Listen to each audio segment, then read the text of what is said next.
Before we play the first song, I just want to give a bit of an introduction for people who don't know as much about jazz. That I was first asked to play a Purnima event when I was studying with Vinay at Carleton around 2003. And at that time, I just played music that I was practicing. And now, 20-something years later,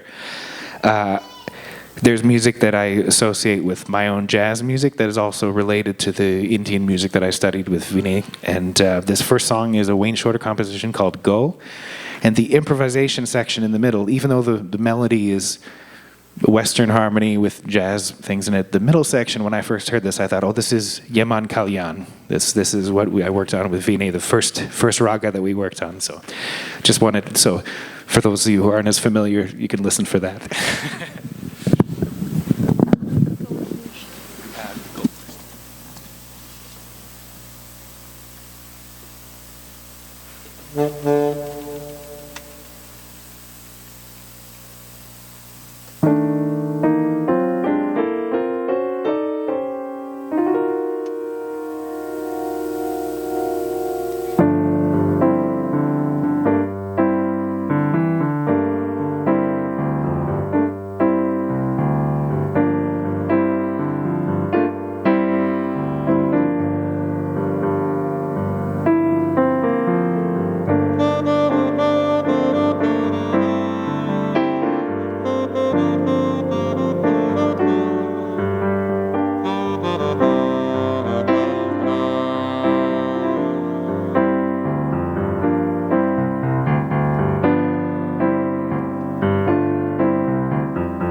Thank you. I did want to mention a few things about Wayne Shorter, and the reason that I thought of him first when Vinay asked me to play a tribute to somebody that was a very special teacher and musical figure in jazz. Other than the fact that I immediately found references that mixed all the forms of improvisation that I had studied, from traditional jazz with the study of North Indian music. He's a legendary composer that most jazz musicians have learned a piece of his within their first year of learning the instrument, because he played with Miles Davis. He's one of the greats in the history of the idiom, and he only just passed away last year. If you want to learn more about him, there's a really great documentary on Amazon Prime called Zero Gravity, which followed him, the story of his life. Very creative individual. He composed great jazz pieces. He also was a brilliant tenor sax player and improviser. Very cheeky, and the way he improvised was different from anybody before him. He didn't feel like the need to play as many notes. You know, so many improvisers, we want to play so many notes, especially piano players.